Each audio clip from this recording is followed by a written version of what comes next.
안녕하세요, 모카입니다. 오늘은 봄맞이 책 추천입니다.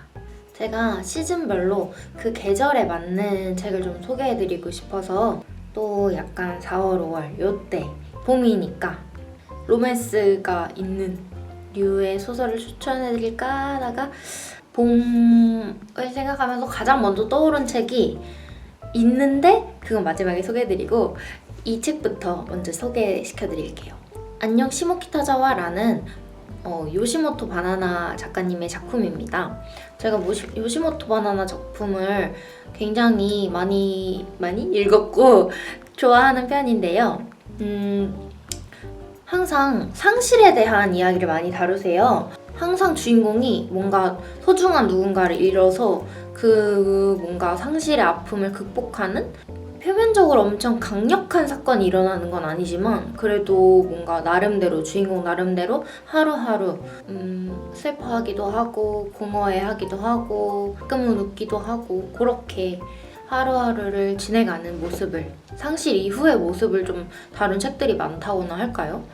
근데 안녕 시모키타자와는 일단 그렇게까지 다운된 무드는 아니고, 요시모토 바나나 작가님 중에 안녕 시모키타자와를 떠올린 이유는 굉장히 설레는 부분이 등장하거든요.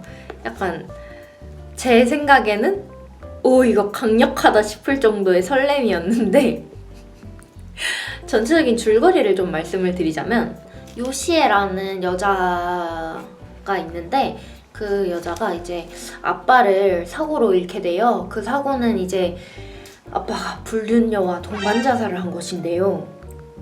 그게 굉장히 충격적이잖아요. 그래서 사실 추모를 하기도 애매하고 되게 불명예스러운 죽음이니까. 어쨌든 그 여자가 되게 암흑 같은 여자라서 아빠가 되게 마음이 약하고 그런 사람이라서 그 여자한테 꾀임을 당해서 죽었다라고 이제 생각이 들고, 그러니까 이제 엄마랑 딸만 남은 상황인데, 딸인 요시에는 메구로라는 곳에서 원래 살고 있었는데 그곳을 떠나서 시모키타자와의 레리앙이라는 레스토랑에서 일하게 됩니다.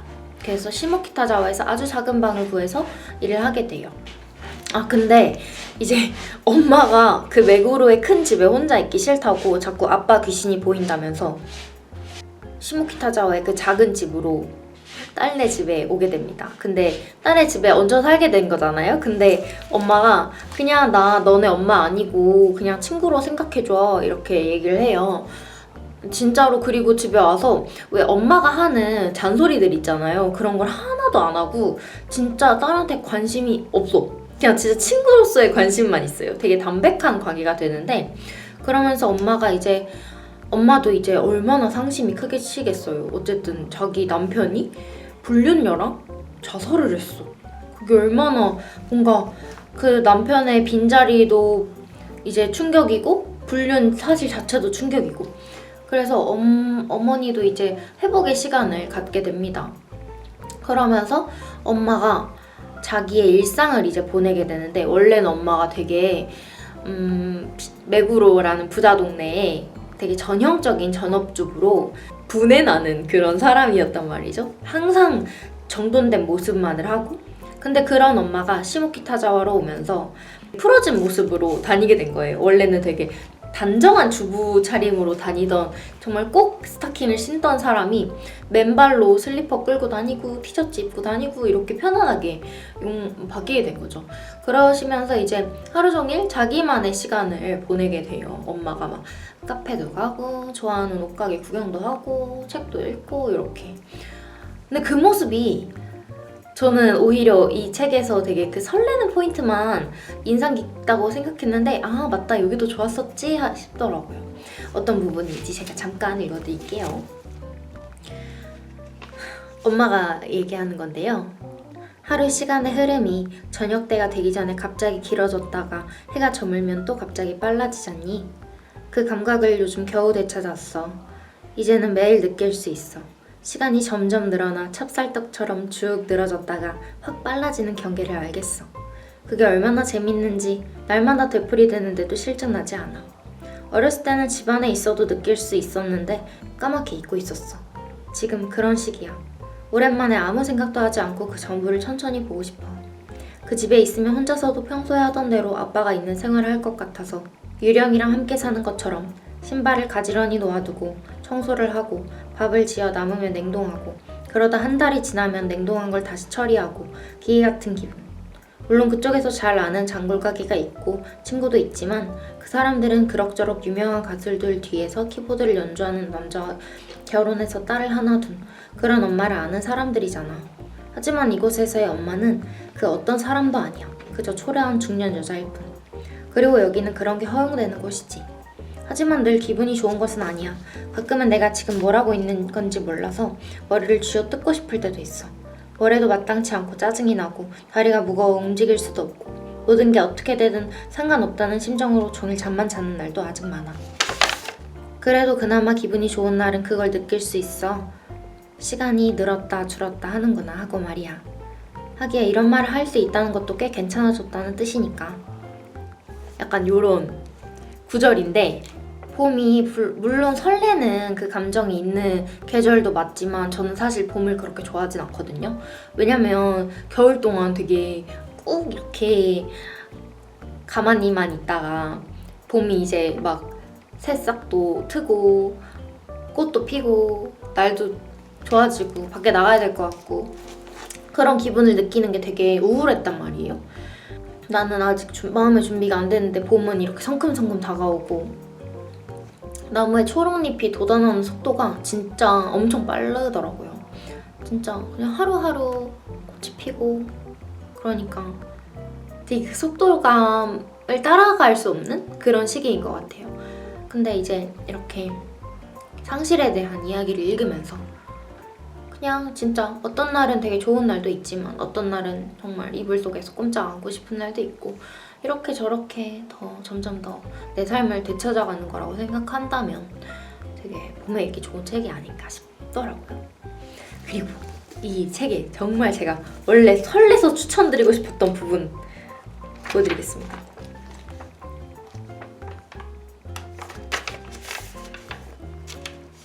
근데 이 신야 씨를 그 카세료 배우님을 겹쳐서 봤거든요. 그래서 카세료 배우님을 생각하면서 읽어주시면 굉장히 설렐 것 같습니다. 물론 카세료 씨를 좋아한다는 전제지만 저는 외형 자체는 막 그렇게 취향은 아니지만 그래도 좋아하는 편이기 때문에 제가 사진을 띄워드릴게요. 신야 씨를 알게 된 것은 그 무렵이었다. 엄마와 함께하는 생활과 일에 익숙해진 나는 가게문을 닫은 후에 술 한잔하면서 뒷정리를 할 수 있을 만큼 마음의 여유가 생겼다. 메모를 보지 않아도 내일을 위해 뭘 준비해야 하는지도 알게 되었다. 저 혼자인데 아직 시간 괜찮습니까?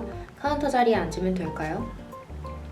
안경을 쓰고 다리는 실팍한 근육질에 음악을 무척이나 좋아하게 생겼는데 펑크나 하드록 계통이 아닐 것 같고 하얀 피부에 턱이 각지고 차림새가 깔끔해서 상큼해 보이지만 왠지 인상을 약간 우울한 그가 가게로 들어왔을 때 나는 순간적으로 생각했다. 어머, 아빠? 하지만 자세히 보니 조금도 닮지 않았다. 일식적으로 애를 써서 닮은 점을 찾는다면 등이 좀 굽었다는 정도? 앞으로 10분 후에는 주문을 받을 수 없는데 괜찮으시겠어요? 그리고 테이블 자리에 앉으셔도 돼요. 그럼 테이블로 가죠. 그가 말했다. 아, 목소리가 닮았구나. 부드럽게 울리는 약간 쉰 목소리. 한마디 더 해주지 않으려나? 하고 나는 생각했다. 그는 샴페인 한 잔과 돼지고기 리에트와 빵을 주문하고 반할 정도로 기운차게 먹었다. 기계적이 아니라 씩씩하게, 우적거리지 않고. 이렇게 탐스럽게 먹는 사람은 흔치 않다. 이 장면이 저 왜 이렇게 설레죠? 뭔가 첫눈에 반한 그 느낌이잖아요. 그러고 이후에도 신야 씨는 굉장히 설레는 방식으로 다가오게 되는데요. 여성을 잘 아는 그런 여유롭고 어른의 그런 매력으로 다가오는 신야 씨였습니다. 사실 스포 때문에 자세히는 말 못해드리지만 그냥 이런 내용이라는 점. 봄의 그 어떤 살짝은 우울한 감정도 있지만 그래도 약간 설레는 것도 있으면서 약간 좀 그렇게 읽기 좋은 소설인 것 같아서 추천드려봅니다. 안녕 시모키 타자. 다음 책은요, 이 책입니다. 황정원 작가님의 베개 그림자입니다. 이 책은 제가 어떤 분이 블로그 댓글로 이 책 읽어보라고 추천해 주셔가지고 빠르게 추천받고 읽어봤는데 너무 좋더라고요. 얇아서 되게 금방 읽으실 수 있을 거예요. 처음에는 은교 씨와 무재 씨가 숲을 걸어요. 숲을 걷고 있는 장면이 나오는데 근데 약간 뭔가 어두컴컴하고 숲이고 두 사람의 대화가 되게 특징적인 부분은 따옴표가 없어요. 그 말 대화 표시 있잖아요. 그게 없어요. 무재씨 춥네요. 가만히 서 있어서 그래요. 죽겠다. 죽겠다니요. 그냥 죽겠다고요. 입버릇인가요? 죽을 것 같으니까요. 이런 식으로 뭔가 되게 대화가 빠르게 이어지는 느낌? 왜냐면 보통은 이렇잖아요. 뭐 무재씨가 말했다. 곰곰이 생각해보더니 그건 아니라는 듯이 말했다. 그냥 죽겠다니요. 그 말을 들은 은교씨는 아무런 표정도 짓지 않은 채로 무심하게 말했다. 그냥 죽겠다고요.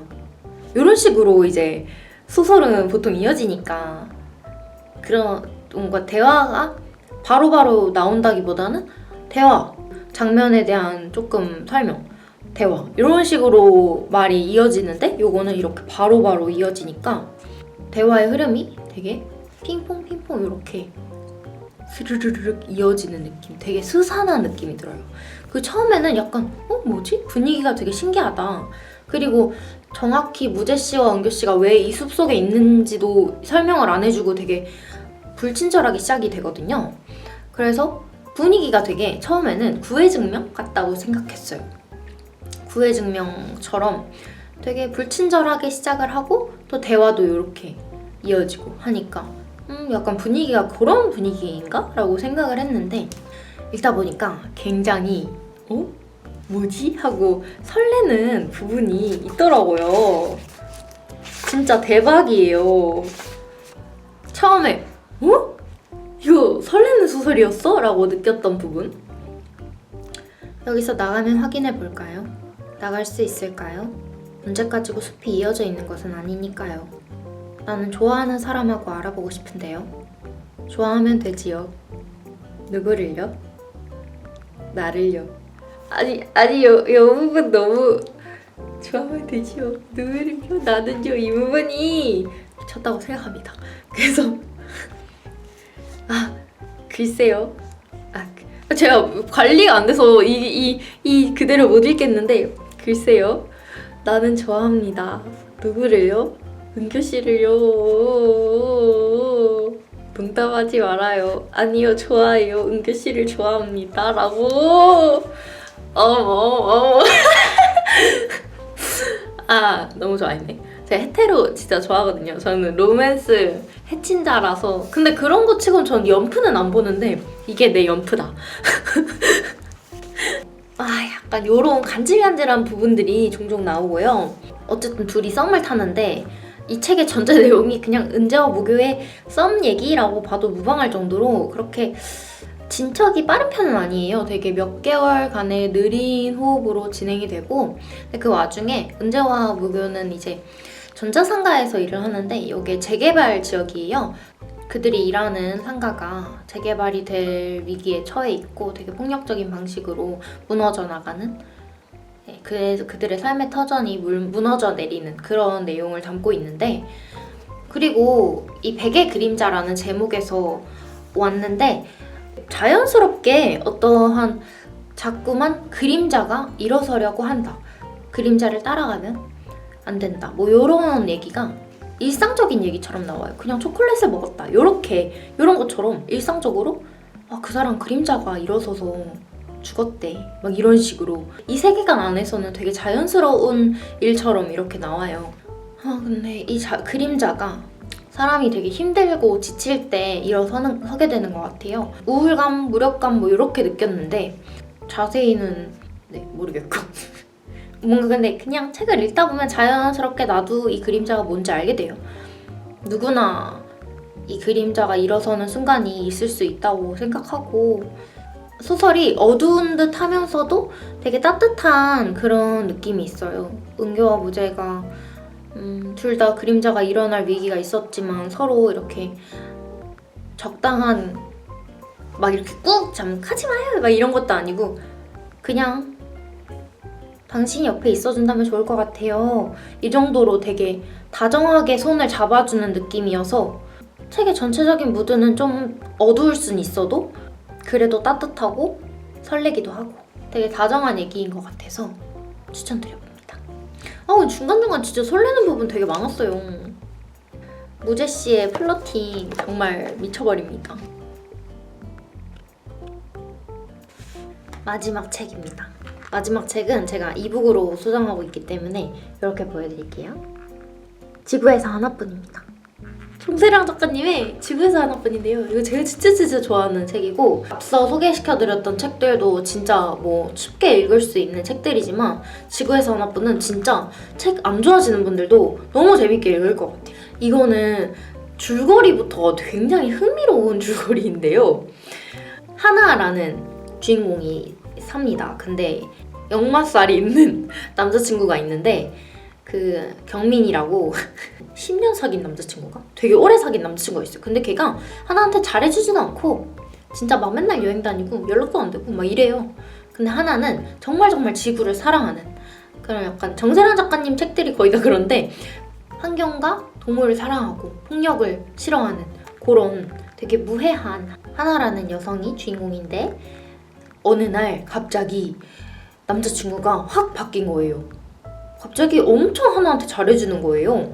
집안일도 진짜 하나도 안 하고 청소도 안 하는 사람인데 갑자기 다 해놓고 하나도 막 다 챙겨주고 막 이벤트 안 하던 이벤트 막 하고 막 그랬는데 알고 보니까 그게 경민이가 아니에요. 그 경민이는 알고 보니까 외계인이었어요. 그 원래 하나의 남자친구였던 경민이가 외계인이랑 몸을 바꿔가지고 걔는 이제 우주여행을 갔고 멀리서 하나를 지켜보던 다른 외계인이 경민이의 몸을 빌어서 지구로 온 거예요. 두둥탁. 그래서 이제 하나는 멘붕인 거죠. 이 새끼가 이제 범우주적으로 나한테서 도망을 쳐? 약간 이런 뒤통수를 맞았다는 그런 상실감과 배신감도 있고 그러면서도 내 남자친구가 외계인이라고? 약간 이런 깜놀스트한 그런 것도 있었고 그 외계인이 온 행성은 몇만 명 동안 전쟁 같은 게 없었던 그런 엄청 평화로운 나라이고 온 행성 사람들이 먹지도 않고 무조건 그냥 자기 혼자서 약간 식물처럼 광합성하는 그런 엄청 무해한 생체 구조를 가진 그런 생명체들이고 이제 생각도 다 공유가 돼가지고 약간 뉴런이 공유돼서 그 한 사람이 한 개체가 하는 생각을 모든 개체가 이제 공유하는 그런 시스템인 거예요. 근데 이제 걔네들은 몸에 망원경 같은 게 있어요. 온 우주를 이제 들여다볼 수 있는 망원경이 있는데 우주 경민이의 그 체내에 있는 망원경이 전 우주에서 한 포인트만 계속 가르쳤대요. 그래서 뭐지 하고 보니까 거기에 이제 하나가 있었던 거죠. 내 마음과 눈으로 먼저 쫓는다기보다는 내 망원경이 먼저 너를 쫓았다고 해요. 그래서 들여다보니까 어쩜 저렇게 잔인하고 저런 종족들 가운데서 하나라는 저런 한 개체가 모든 개체를 무시한 채 자신의 고유한 생각을 가지고 세상을 지구를 사랑하고 그럴 수 있을까를 이제 경민이가 되게 하나를 예쁘게 본 거죠. 그래서 사랑에 빠지게 됩니다. 그래서 하나를 계속 지켜봐요. 지켜보다가 이제 경민이 새끼가 이제 하나를 옆에서 잘 해주지는 못할 망정 막 대하고 자기라면 훨씬 더 잘해줄 수 있는데 하면서 이제 경민이를 질투 아닌 질투를 하고 네가 사는 그 집이 내 집이었어야 해 약간 이런 느낌으로 경민이의 몸을 그래서 경민이한테 딜을 시도한 거죠. 그랬더니 경민이는 옳았구나 우주로 간 거고 네. 또 이제 하나가 우주 경민이라는 사실을 알았을 때 했던 아주 감동적인 멘트를 제가 읽어드리겠습니다. 그거 알아? 내가 너한테 반하는 바람에 우리 별 전체가 네 꿈을 꿨던 거? 하지만 첫 번째로 널 보고 널 생각한 건 나였기 때문에 내가 한 거야. 우리 별 전체가 네 꿈을 꿨대요. 네. 이게 진짜 미친 주옥 같은 대사가 너무 많아요. 하나가 막 이제 경민이가 우주로 떠났다는 걸 알고 이 미친 새끼 아니야 막 이렇게 화를 내고 극대노를 하고 있을 때 경민이가 했던 말입니다. 우주 경민이가. 나는 안 될까? 처음부터 자기소개를 제대로 했으면 좋았겠지만 아무리 생각해도 이게 더 나은 방법일 것 같았어. 그래도 나는 안 될까? 너를 직접 만나려고 이만 강연을 왔어. 내 별과 모든 것과 자유여행권을 버리고. 나는 안 될까? 이게 너무 설레는 포인트였던 것 같습니다. 네. 그 말고도 진짜 설레는 대사 많거든요. 막 네가 내 여행이잖아, 잊지 마. 이런 대사도 있고. 레전드 작품인 것 같습니다.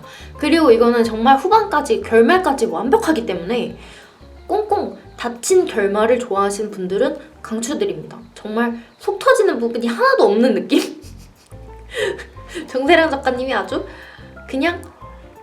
이렇게 사이다를 쑥 내려주는 그런 정체 구간이 거의 없는 소설이라고 보시면 되고, 네, 그렇습니다. 그래서 네, 세 번째 책까지 소개해드려봤는데 생각보다 제가 너무 책에 약간 과몰입을 잘해가지고 좀 웃길 것 같긴 한데 그래도 재밌게 봐주셨길 바라고, 책들 다 진짜 엄청 봄에 가볍게 읽기 좋은 책들 소개시켜드렸으니까 기회 되시면 봄나들이 가서 한번 읽어보시길 바랍니다. 행복한 봄 보내시고 우리는 다음에 또 만나요. 안녕.